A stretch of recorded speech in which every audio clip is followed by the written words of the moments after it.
Welcome out to a brand new segment. This is our character exit interview segment. I'm Jerome Wetzel, the creator of the show, and I am here with the first victim, Katie Boisenall. Hi. I mean, victim because your character died. That's why you're here. Yeah. Exiting. Yeah, I know it was a surprise to you to learn that Holly Harper was going to die. Yeah. Just give me your first impression, how you felt when you heard that. I'm sure it wasn't happy, but... Yeah. I think, it definitely was a surprise. I think that it's, it makes you sad because it's like, well, Holly's kind of, her whole thing has been like, she doesn't have good luck, and you hope that, oh, she's going to have good luck someday, or it's going to turn out someday. So I think it's extra, like, crushing. It's like, oh, Holly, you want good things for her, right?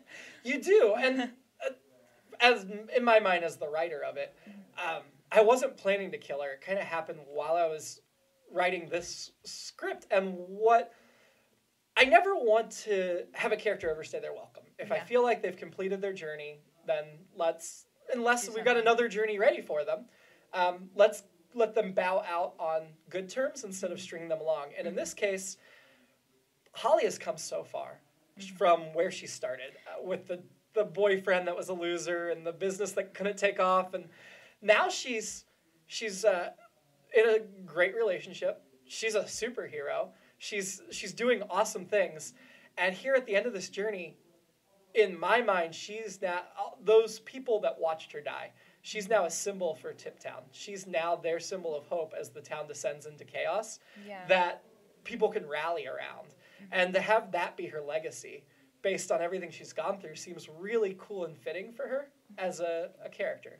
Yeah. I mean, it may not be exactly how you'd hoped it would go, but in my mind, I wouldn't take her out if I didn't have a good reason, and I feel like giving her this legacy that I plan to reference a lot in future Top Notch episodes it's going to be meaningful for the segment, for the characters in the segment, for the setting of the segment, and while a lot of it may happen in the background because she was never a lead of the segment, I think it gives that character a lasting impact, more so than if we just... did something else. Yeah, if we just kept her going she keeps lucking into things or not lucking into things. Yeah, and she sort of always has been kind of like a symbol for hope of like, oh, you always hope that it's going to get better, and so I guess it fits like that. It sort of tracks in that regard, It kind of gives her like a triumphant ending, even if it is sad. Yeah, heartbreaking, Yeah, and also it also shines that mirror on Captain Comptroller and where he fails. Yeah, and hopefully where he's going to go. I think it's, disappointing in the moment, but it seems like it's building up to something like where he's going to hopefully come into his own and he's going to get to shine. I mean, where we left this episode is he quits and gives up, even after her death. Yeah. So would there be anything that brings him back? I don't know yet. Yeah, true. But then it's funny because in their relationship, he was the one that was more obviously the superhero, but at the end of the day, she was the one that actually was the superhero. Yeah, she really embodies like what it actually means to be a superhero. Right. Rather, he's kind of like, when it gets hard, like he kind of turns the other way, and like you can't say that about Holly at least. No. She doesn't shy away from the bad elements of life, so that's cool. She sets a good example for people. She's somebody people can look up to. Yeah, and now they actually will, because they'll now know who she is. So that's what I thought was kind of a nice way to tribute to her. Not just like, oh, I'm tired of this character, let's get rid of them. I hope you didn't feel that way. No, I know that you've got your, you have, obviously, as an actor, you get invested and you hope that like, you always hope that your character has a story and they become the character who gets to tell it, and now she's sort of like a plot for something else to happen, so you always hope, like selfishly as an actor, that I hope that she really gets to be the hero who gets to save Tiptown, and but like I know you've got a vision, you've got your idea of how it's going to go, so she's got to fit into the grander scheme. And it's not called Holly Harper. It's called the Top-Notch Tangler. So, how did you feel about Holly making her way into the Top-Notch Tangler? Were you disappointed? Would you have rather continued her go on commercials like she had been? No, I think it was a good step. I was excited about it at first because I was like, I didn't even think about how she's in this. I didn't really think about which part of the universe she was in, and I was like, oh, the top-notch Tangler, that kind of makes sense because she kind of has that, I don't know, peppy superhero-esque type thing anyway, just the voice that I was trying to do, and it wasn't like I was thinking of her in that way, or like, but it just did seem like it fit, and I feel like there's, you know, she kind of told her story that she was going to tell in terms of like the commercial, so it was kind of interesting to see that, oh, where is this going to go now that she's interacting with other characters, because she interacted with like Blake and Trixie, but like, you know, we don't see them in anything else, so it's like cool to see her, okay, now she's interacting with Captain Comptroller, who we've already known. Did you like them as a couple before, you know, he revealed his true character? Yeah, I don't know. I think it was, I was just happy that she was happy for a while. I mean, we didn't get like a whole lot of them together. There's just like, you know, glimpses of them like in a closet at the wedding. So it's like, but at least it's not like a Blake, you know, so it's hard to say. Now, like after this episode, it's a little bit like, it's harder to look at it in the same way, but initially I was like, yeah, I'm okay with this. I'm down for this. He seems like a good guy, you know.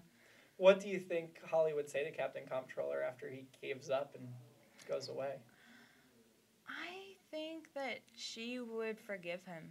I think she would. I think that she's like an endlessly forgiving person, and I think, you know, she overestimated her own power, and, you know, maybe she now has the perspective of like, hey, I forgive you, you know, you're scared, you're trying to figure out what's going on. I think she's a very forgiving person, so I think she would say like, I understand. I wish you would stand up and fight, but I also understand. That's how I imagine she might be.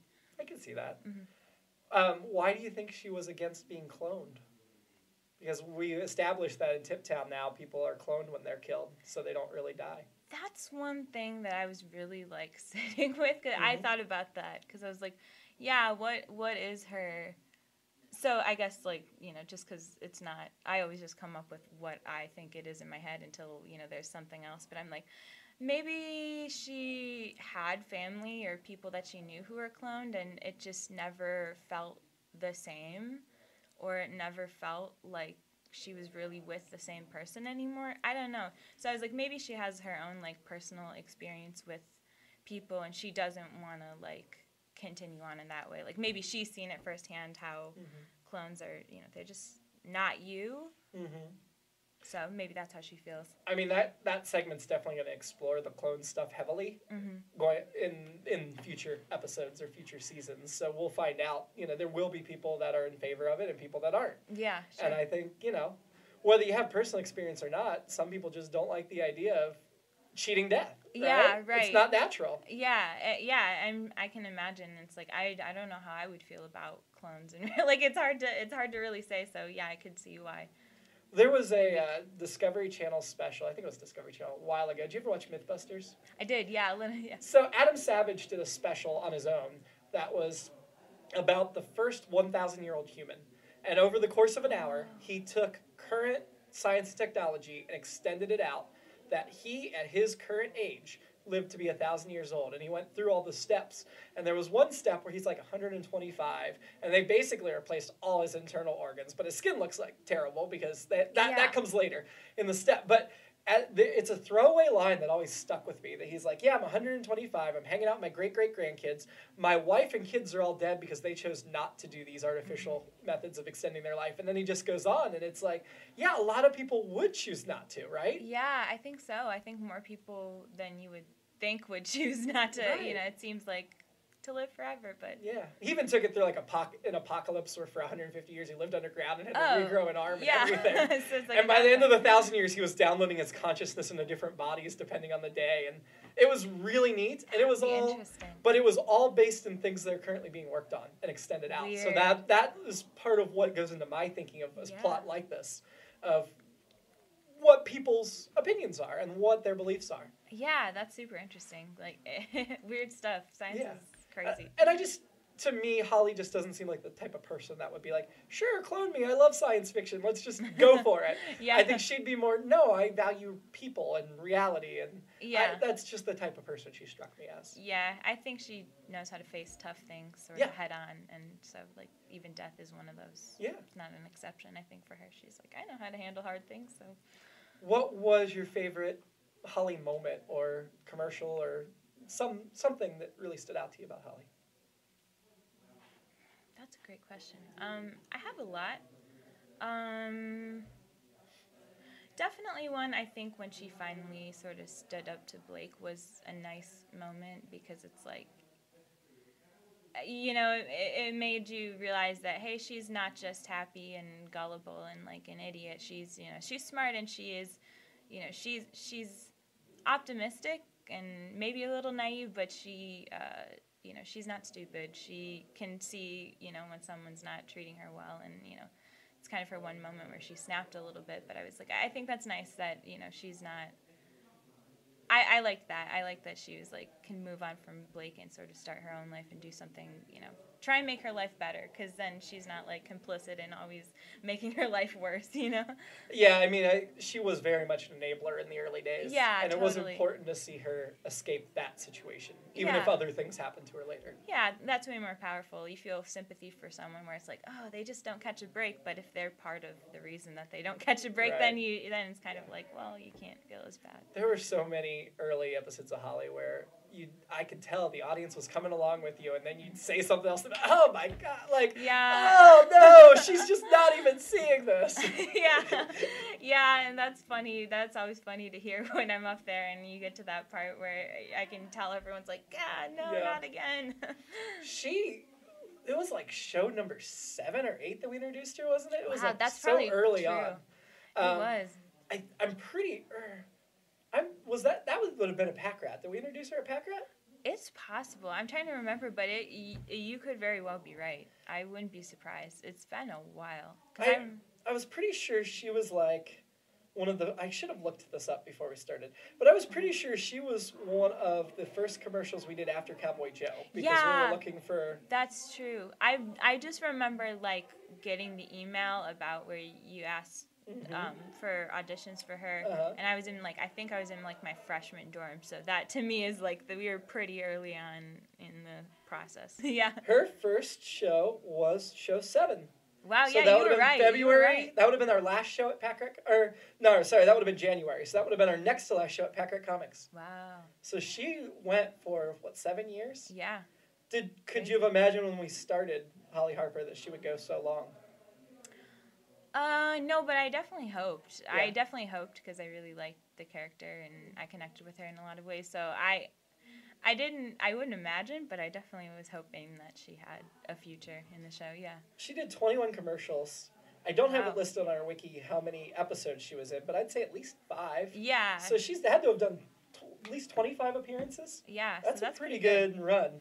Yeah, considering I feel like besides Packer and Ratcliffe, she's got a lot of staying power. Yeah. Especially for the commercial characters. Like a lot of them is like, Her and Georgie's Jabs came around about the same time, and they both Yeah. kind of had long lives. They did. Yeah, Georgie was a big one too. She's also in the Top Notch Yeah. universe. So yeah, I think Top Notch gets a lot of the commercials. They do. Maybe because it's just that heightened reality. Yeah, it does Yeah. feel kind of like they would belong there Yeah. more than other places. More than other. So obviously with the Radio Hour universe, there are 13 dimensions, which means there could be up to 12 other Hollys out there. Would you like to see another version of Holly? And if so, what would that look like to you? Or what kind of version would you like to see? I'm actually prepared for this because goodness. I have a secret pitch that I keep wanting to do. I don't know that you personally have watched this, but I started watching Sailor Moon. I've never seen it. And she always in the beginning of Sailor Moon, so it's like this girl and she finds out that she has powers and she does this whole like, hi, I'm Usagi Tsukino. I'm a 14-year-old middle school. And it sounds like a commercial segment and then she's like a superhero. So I thought it would be cool like to write a pitch where it's like Holly is that superhero like unwillingly and like she's supposed to be super clumsy and everything and I was like, oh, it'd be cool to be on stage because there's like 4 other girls. So I'm like, oh, like Grace and like Megan and Kristen and like Sam, like we could all like be in a segment together. And then like, okay, I have this idea of like this, like, okay, Captain Comptroller, there's like Tuxedo Mask is like the love interest, and I was like, what if I did a spoof on it and it's like business casual Mask, and he just like is like comes in. So anyway, I feel like that was like the alternate reality where I'm like, oh, that would be so fun to see her as like the reluctant superhero, and she's like indestructible too. Like it gets so dark at the end of like, I'm not gonna spoil anything, but like at the end of Sailor Moon, like the season, it gets so like dark and like there's a lot of death happening, and she's like the last man standing because she's like kind of indestructible. I don't know if she's supposed to be indestructible, but that's like my alternate reality of Holly. I'm like imagining her in this like fun, girly superhero who just takes forever to change into her outfit, and everyone's just okay with it. It's like very, in my mind, I'm like, this is gonna be awesome. Like, so we only have one dimension with superheroes, but do you know what that sounds like to me? Where it would fit in our current existing is, you know how we've done the Tangler and Friends. Yeah. So in the Top Notch Tangler universe, especially now that she's dead, there could be a Holly Harper cartoon. There could be a Holly Harper cartoon that they would make in a similar style, right? Yeah. See, that would be cool. What you're pitching sounds like a great like one-off, fun little cartoon like, within a segment.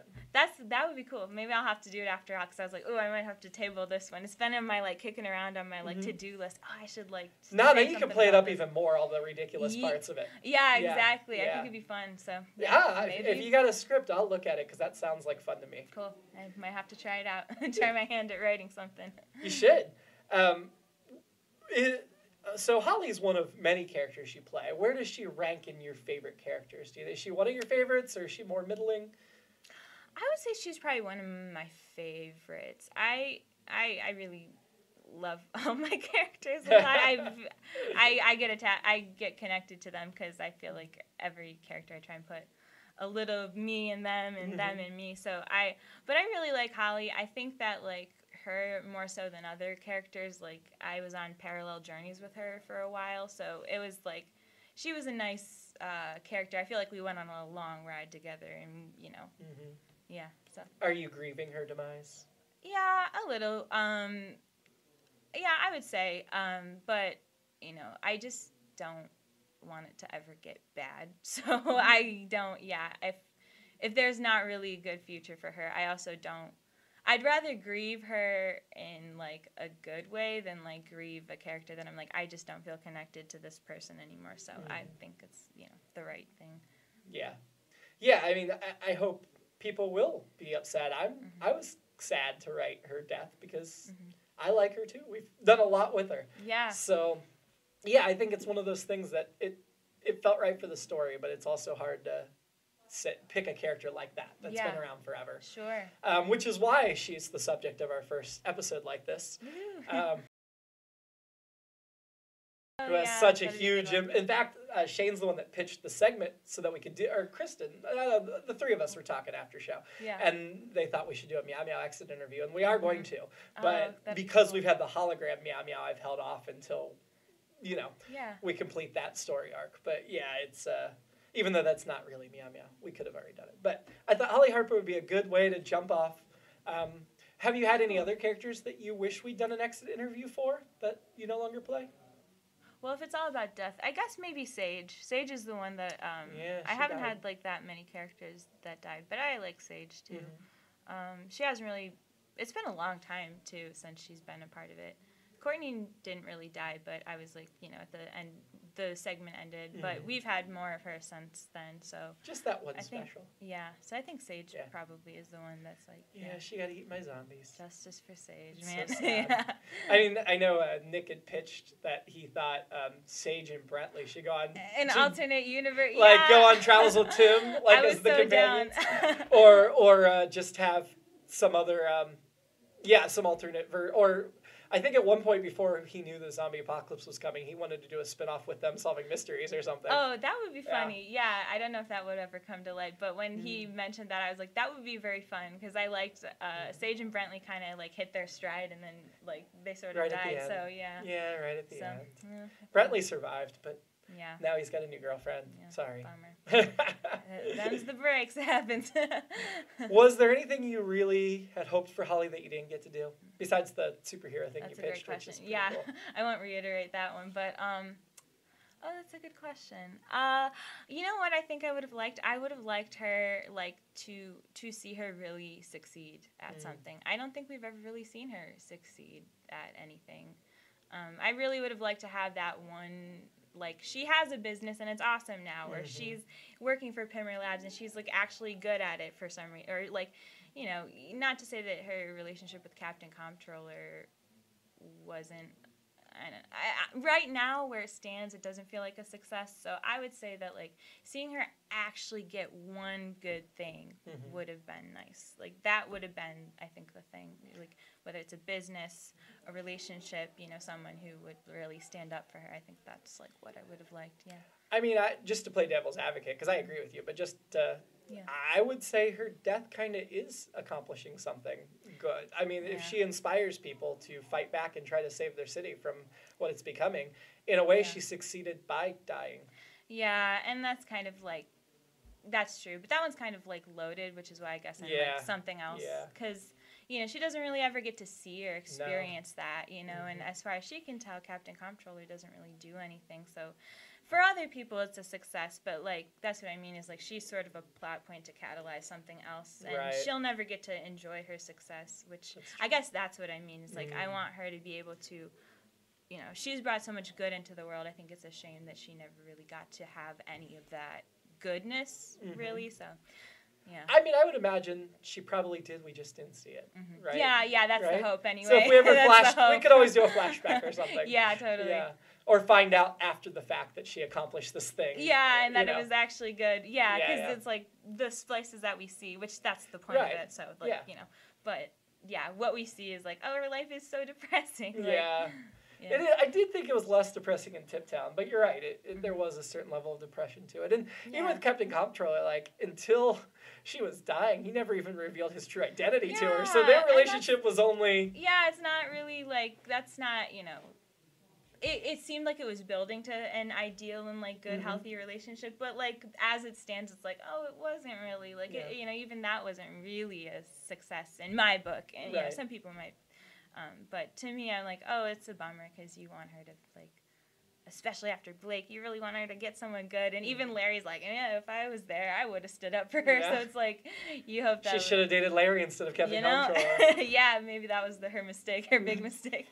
They seemed to have a little spark when she met Larry, and then we never followed up on it. So. Hey, but at least someone after the fact is like, hey, I sure would have done something. So that's cool. I guess that's a little bit of a win, I guess. Any final thoughts you want to give us on Holly before we close the book on her, at least for now? And show like this, never say never. You never know when she might come back, but yeah, I don't know if this or is some version of her. I don't know if this is relevant, but this is the story that I always think. I feel like Holly's really been a character that's pushed me to grow throughout the whole show, because I know we had people who were reviewing, like, for a roundtable, they were reviewing, and I was, like, checking, like, oh, we got so many good things said about the show, and I was like, ooh, I can't wait, I hope, like, I hear something good. And I remember the first review that I saw about it was like, oh, Holly, it didn't really land for them.